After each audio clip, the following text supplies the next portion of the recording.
सभी प्रेमियों को ओम ब्रह्म सत्यम सर्वदा।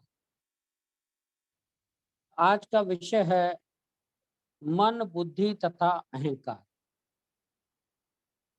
दास संगत के सामने कुछ प्रेमियों द्वारा पूछे गए प्रश्न और महाराज जी द्वारा दिए गए उनके उत्तर संगत के सामने रखने का प्रयास करेगा।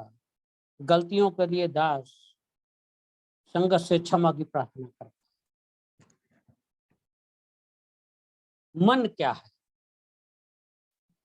महाराज जी थोड़े शब्दों में कहते हैं मनन करना। मन क्या है? मनन करना। ज्ञान और कर्म इंद्रियों के भोगों की चेष्टा को मनन करने वाले शक्ति को मन कहते हैं। महाराज कह रहे हैं ज्ञान और कर्म इंद्रियों के भोगों की चेष्टा को मनन करने वाली जो शक्ति है वह मन है। ग्रंथ श्री समता विलास में महाराज लिखते हैं, बुद्धि जब मनन रूप को धारण करती है तब उसको मन कहते हैं। बुद्धि जब मनन रूप को धारण करती है तब उसको मन कहते हैं। यानी नित्य ही इंद्रियों के अनुकूल और प्रतिकूल भोगों की चेष्टा को पलक पलक विखे मनन करना ही मन का वास्तविक स्वरूप है। ऐसे मन अनंत प्रकार की चेष्टाओं को मनन करता हुआ नित्य असत नाम रूप गुण व कर्म रूपी सूक्ष्म स्थूल संसार को धारण करता रहता है। जब तक बुद्धि ऐसे अनर्थक मनन भाव के त्याग को प्राप्त नहीं होती तब तक मन के वश होकर के नित ही प्रतिकूल कर्म करती है। यानी कि जब तक हमारा मन ज्ञान और कर्म इंद्रियों की जो भी भोगने की चेष्टा है उनको जब तक ये चेष्टा उसके मन में उठती है तब तक उसकी इंद्रियां उसी प्रकार कार्य करती हैं। और हम सब देखते हैं अपने दैनिक जीवन में, संसार में, कि हम सब वो कर्म करते हैं जो मन हमारा कहता है। मन के अनुसार ही हमारी इंद्रियां क्रियाशील हो जाती है और ऐसे ऐसे कर्म हमारी इंद्रियों से करवाती हैं जो कि हमारी सृष्टि के प्रतिकूल व अनुकूल दोनों प्रकार की हो सकती है। जब हमारा मन प्रतिकूल परिस्थितियों या प्रतिकूल भोगों की तरफ चेष्टा करता है तो हमारी इंद्रियों के द्वारा गलत कर्म भी होते रहते हैं। इसी बात को प्रेमियों ने समझकर एक प्रेमी ने महाराज जी से प्रश्न किया, महाराज जी मन को वश में करने का तरीका क्या है? तो महाराज जी कहते हैं,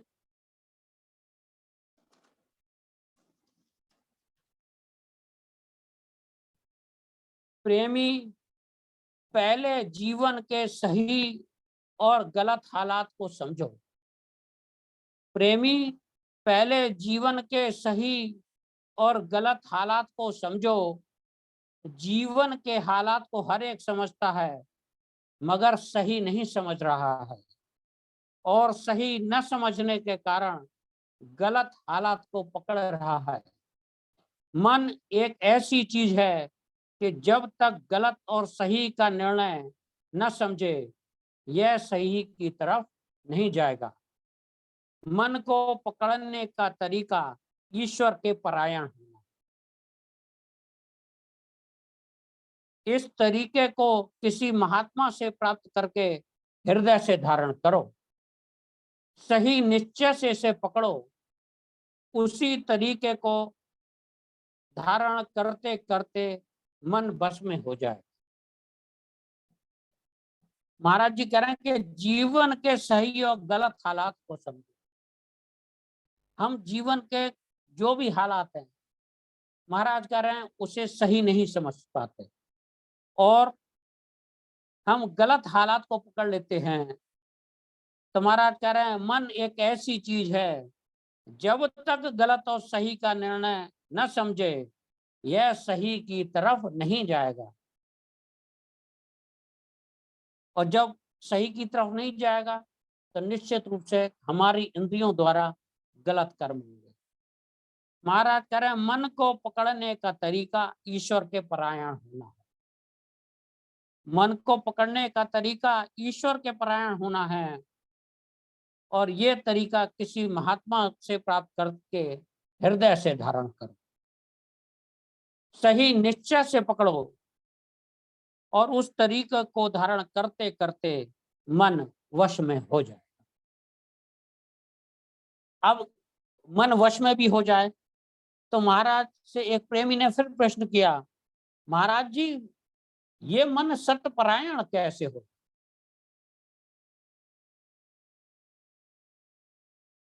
प्रेमी प्रश्न करते हैं, महाराज जी मन सतपरायण कैसे होता है? तो महाराज जी उत्तर देते हैं, भय से ही मन सतपरायण होता है। भय से ही मन सतपरायण होता है। इस वास्ते मौत का भय या ईश्वर का भय मानुष के वास्ते होना लाजमी है।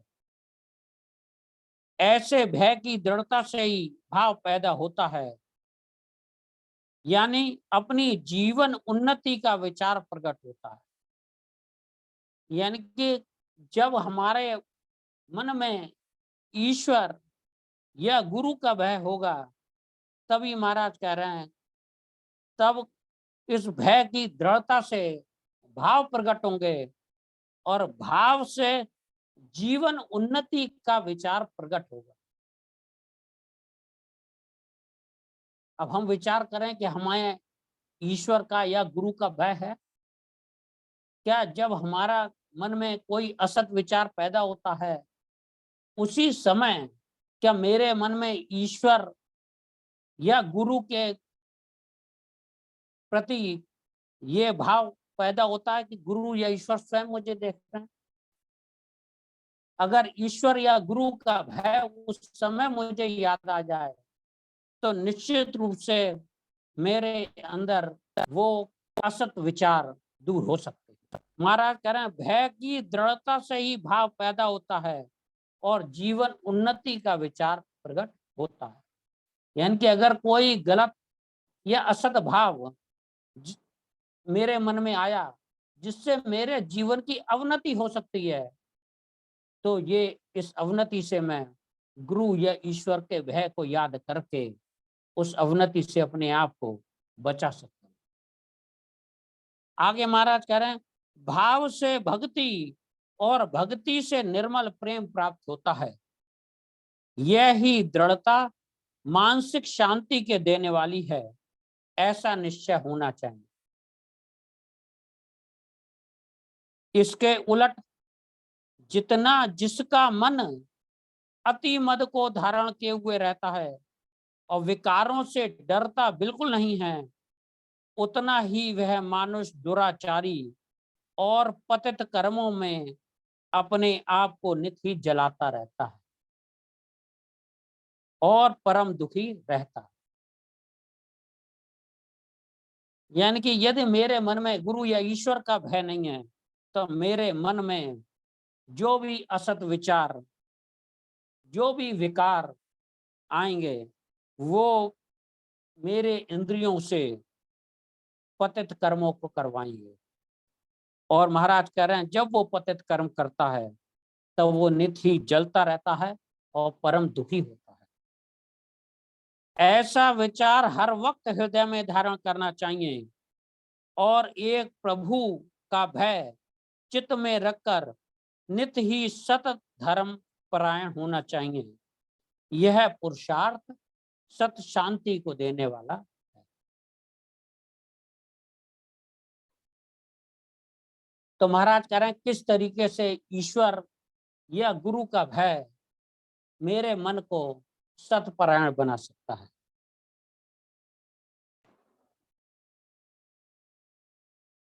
अब फिर महाराज से एक प्रेमी ने प्रश्न किया, महाराज जी ऐसी कौन सी युक्ति है जिससे मन ठिकाने लग जावे? ऐसी कौन सी युक्ति है जिससे मन ठिकाने लग जावे? तो महाराज कह रहे हैं, हाँ प्रेमी, यह बहुत जरूरी है, इसे अच्छी तरह समझो। मन को ठिकाने लगाने के लिए 4 बातें जरूरी हैं। इनके प्राप्त होने पर मन ठिकाने लग जाता है। मगर यह बात बड़ी जरूरी है कि तुम्हारे अंदर यह भाव पैदा होना चाहिए कि मैंने मन को ठिकाने लगाना।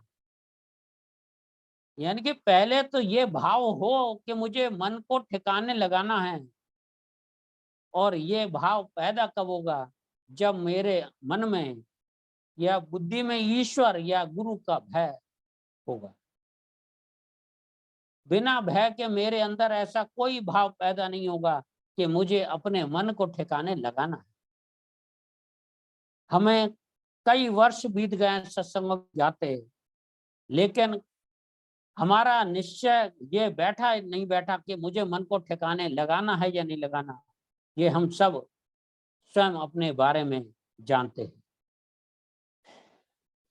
तो महाराज कह रहे हैं पहले ये तुम्हारे अंदर भाव पैदा होना चाहिए कि मैंने अपने मन को ठिकाने लगाना। तो महाराज 4 बातें बता रहे हैं कि हमारा निश्चय दुरुस्त होना चाहिए। क्या निश्चय दुरुस्त हो? कि मुझे मन को ठिकाने लगाना है। दूसरा महाराज कह रहे हैं रास्ता दुरुस्त होना चाहिए, यानी कि मन को ठिकाने के जो रास्ते महाराज ने बताए हैं हमें उन रास्तों पर चलना होगा।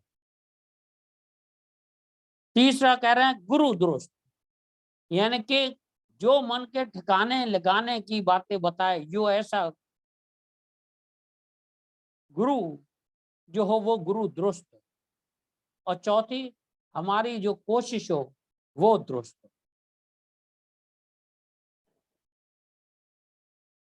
तो ये 4 बातें महाराज कह रहे हैं कि मन को ठिकाने लगाने के लिए 4 बातें आवश्यक है। निश्चय दुरुस्त, रास्ता दुरुस्त, गुरु दुरुस्त और कोशिश दुरुस्त।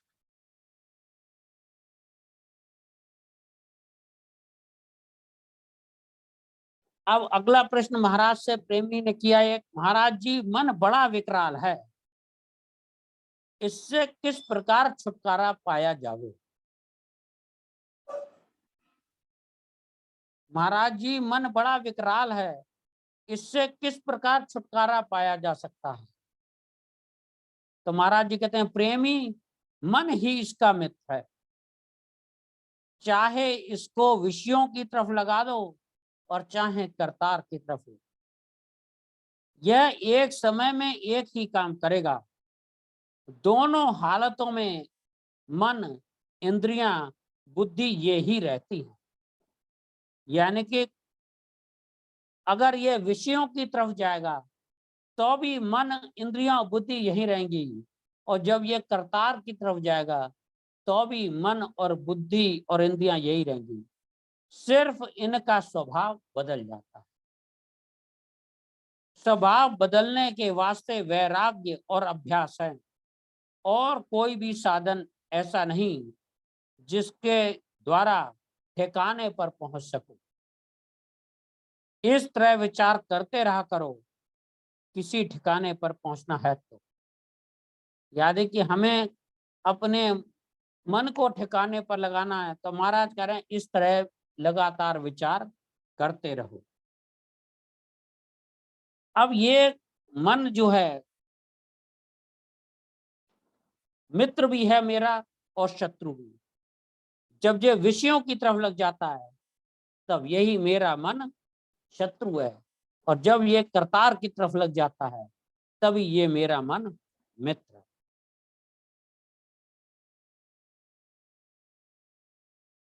उपनिषद में भी एक श्लोक है, मन एव मनुष्याणाम कारणम बंध मोक्षयो बंधाय विषया संगो मुक्तई निर्विषयम मनः।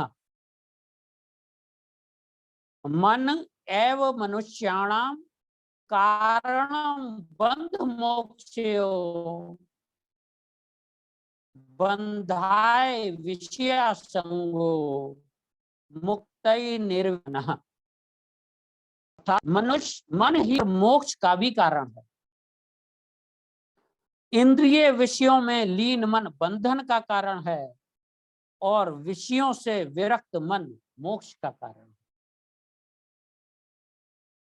मन ही मनुष्य के बंधन और मोक्ष का भी कारण है। इंद्रिय विषयों में लीन मन बंधन का कारण है और विषयों से विरक्त मन मोक्ष का कारण है।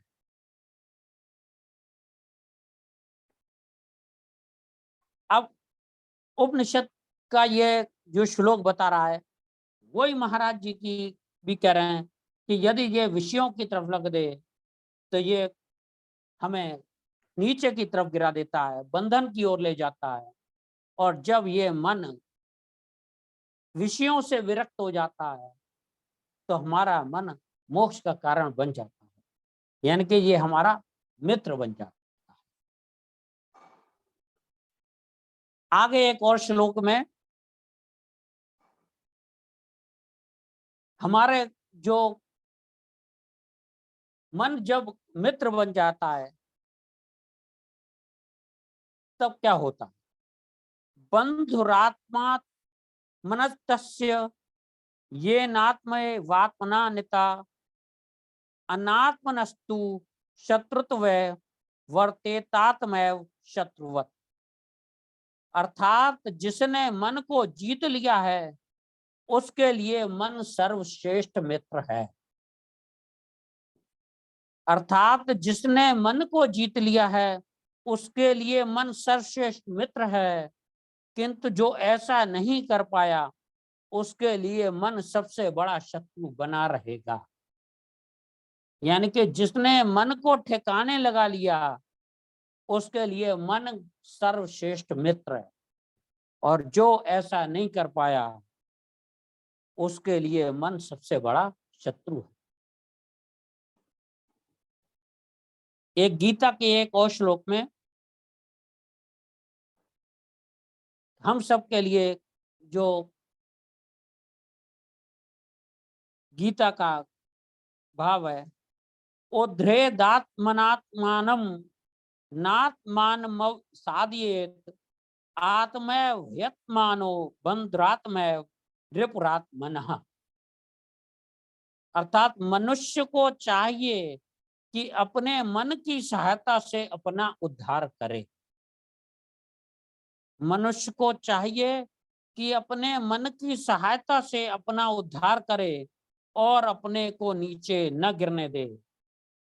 यह मन बद्ध जीव का मित्र भी है और शत्रु भी। यह मन बद्ध जीव का मित्र भी है और शत्रु भी।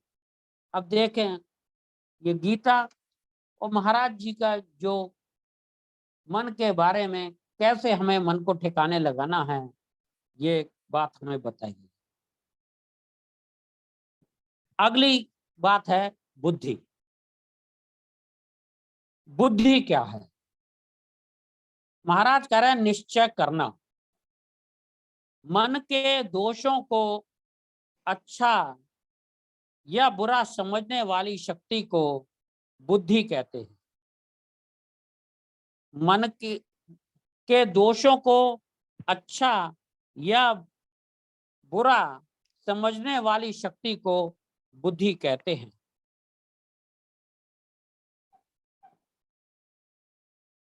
यानी कि जो हमारे मन में भाव उठ रहे हैं वो अच्छे हैं या बुरे, इसका जो निर्णय करने वाली ताकत है उसे महाराज कह रहे हैं ये बुद्धि।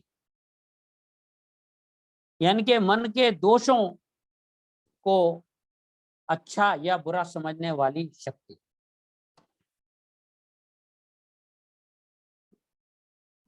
ग्रंथ श्री समता विलास में महाराज जी कहते हैं, शरीर रूपी संसार में यह खास शक्तियां नित्य ही काम कर रही हैं और इन्हीं शक्तियों के अनुकूल काम करने का स्वरूप जीवन है।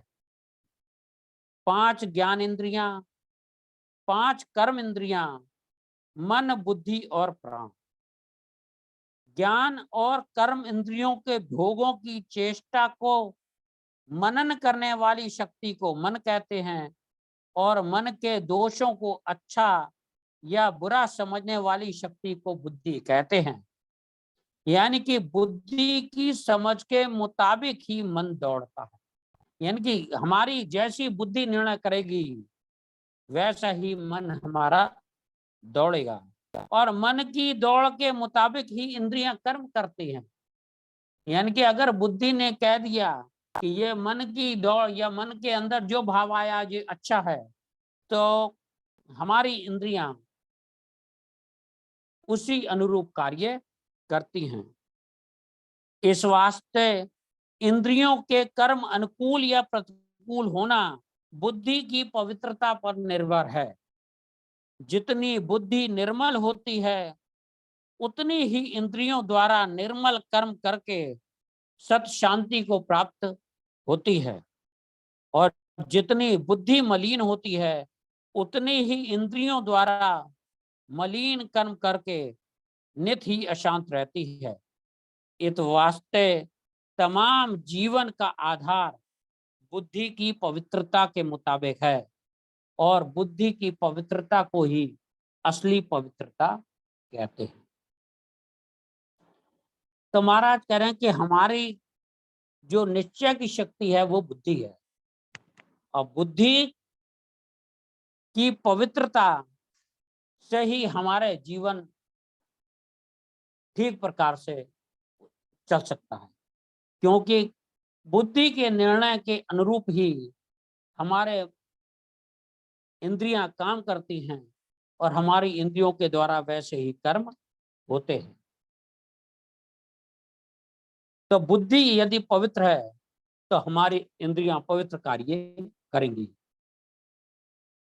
लेकिन हमारे बुद्धि वासना से घिरी रहती है।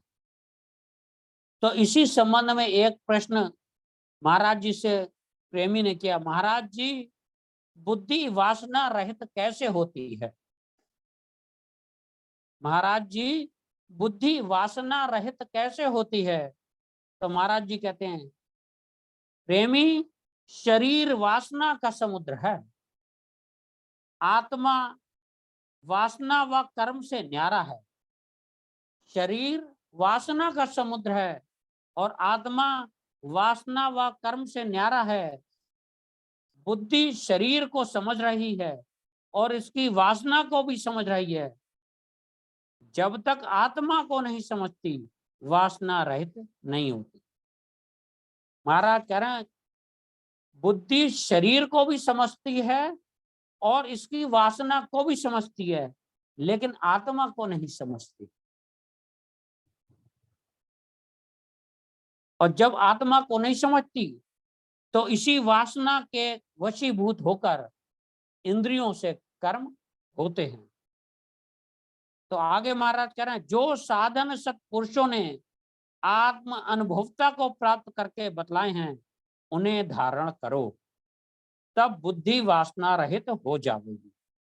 यानी कि जो भी साधन सत्पुरुषों ने महाराज ने हमको बताए हैं, महाराज कह रहे हैं उन्हें धारण करो, तब बुद्धि वासना रहित हो जाएगी। अब महाराज ने कौन से साधन बताए? तो हम देखें महाराज जी ने 5 साधन साधी, सत्य, सेवा, सत्संग व सत्सिमरण का बताया है। और सत्सिमरण को जो हम अपने जीवन में धारण करते हैं उससे हमारी बुद्धि पवित्र होती है। तो बुद्धि की पवित्रता ही महाराज कह रहे हैं असली पवित्रता है। और जब बुद्धि पवित्र होगी और महाराज के द्वारा और बाकी जो साधन यदि हम अपनाएंगे तो महाराज कह रहे हैं ये बुद्धि वासना रहित हो जाएगी। लेकिन समाज में जब हम रहते हैं तो ऐसी बहुत सारी बातें हैं जो हमें बुद्धि को भ्रमाती है। इसी संबंध में एक प्रश्न महाराज जी से प्रेमी ने किया, महाराज जी बुद्धि की क्या खुराक है? महाराज जी बुद्धि की क्या खुराक है? तो महाराज जी कहते हैं, प्रेमी बुद्धि विचार की खुराक खाती है। जिस प्रकार के विचार इसको खाने के लिए मिलेंगे वैसा ही असली मानव में बुद्धि का स्वरूप बन जाएगा। इसीलिए सत्पुरुष हमेशा विचारों की पवित्रता पर जोर देते हैं। यानी कि बुद्धि की पवित्रता इस बात पर निर्भर है कि हमारे मन में या बुद्धि में कैसे विचार आते हैं, और विचारों की पवित्रता ही हमारी बुद्धि की पवित्रता को बल दे सकती है। इसीलिए महाराज ने स्वाध्याय और सत्संग पर बल दिया है। यदि हम प्रतिदिन सत्संग और स्वाध्याय करेंगे जिससे हमारे अंदर नित्य अच्छे विचार आएंगे तो बुद्धि की खुराक, जिसे महाराज कह रहे हैं, यदि बुद्धि को अच्छे विचार मिलेंगे तो निश्चित रूप से हमारी बुद्धि पवित्रता की ओर अग्रसर होगी। अब तीसरी बात, अहंकार। एक प्रेमी ने महाराज से प्रश्न किया, महाराज जी अहंकार क्या है? तो महाराज जी कहते हैं, कर्म का कर्ता बनना। कर्म का कर्ता बनना ही अहंकार। तो फिर प्रेमी ने प्रश्न किया, महाराज जी यह कर्तापन या अभिमान, मैं करता हूं, ऐसा भाव आया किधर से? ये भाव कैसे मेरे मन में आ जाता है कि मैं करता हूं? ईश्वर को क्या जरूरत पड़ी थी इतनी लंबी चौड़ी सृष्टि बनाने की? तो महाराज जी उत्तर देते हैं, प्रेमी कर्तापन कहां से आया इसका कारण आज तक किसी ने नहीं बताया। यह भाव तो ऐसे पैदा हुआ जैसे जल में तरंग पैदा होती है। इसका कारण कौन बताए? जिस प्रकार तरंग और जल भिन्न नहीं, एक ही वस्तु हैं, तथा सूक्ष्म रूप से देखने से तरंग का स्वरूप लोप हो जाता है और जल ही जल रह जाता है, उसी प्रकार संसार का भी आत्म सत्ता के अलावा अपने आप में कोई अस्तित्व नहीं है। इसी को भ्रम, अंधकार, अविद्या, अज्ञान कहते हैं, जिसका ना शुरू है ना आखिर। दरमियान में आश्चर्यजनक फैलाव दिखाई दे रहा है। बाकी जब उस परम सत्ता आत्मानंद में बुद्धि प्रवेश करती है, इस अवस्था में संसार का नामो निशान नहीं रहता। यह आश्चर्य अवस्था है। जब तक आंख खुली है इसमें जीव ग्रस्त है। जन्म से लेकर मरण काल तक किसी चीज की प्राप्ति या प्राप्ति से असली खुशी, समता, शांति को प्राप्त नहीं हो सकता। जब तक घृण, त्याग, रगबत, नफरत यानी कि लगाव व घृणा का सिलसिला जारी है, तब तक वह दुखी रहता है। राजा से लेकर रंग तक, ब्रह्मा से लेकर चींटी तक हर एक जीव भयभीत है। जब तक एकाग्र चित्त से इस मोह माया के जाल का विचार न किया जावे तब तक असलियत का पता नहीं लग सकता। जब तक इस चित्त से इस मोह माया के जाल का विचार न किया जावे तब तक असलियत का पता नहीं लग सकता। यानी कि जब तक मेरे मन में, चित्त में इस बात का विचार ना आवे कि ये कर्तापन क्या है, ये भाव, तब तक महाराज कह रहे हैं असलियत का पता नहीं चलता। अब आगे एक प्रश्न किया, ये कर्ता, फिर एक प्रश्न किया, कर्तापन कहाँ से और क्यों पैदा हो जाता है? तो महाराज कह रहे हैं, मैं रूपी अहंकार या कर्ता कोई कारण नहीं है, बगैर कारण के ही। महाराज कह रहे हैं इसका कोई कारण नहीं है, बगैर कारण के ही यह खेल हो रहा है। यह ही उपाधि जीव को लगी हुई है, यानी कि ये एक बीमारी है, ये एक उपाधि है जो जीव को लगी है। इसे ही अनवर चित माया कहा गया है। महाराज कह रहे हैं इसे ही अनवर चित माया कहा गया है, जो विषमात स्वरूप है। कर्म का जीव अभिमानी होकर भोगों की इच्छा लेकर अनेक तरह के यत्न प्रयत्न में दिन रात लगा हुआ है।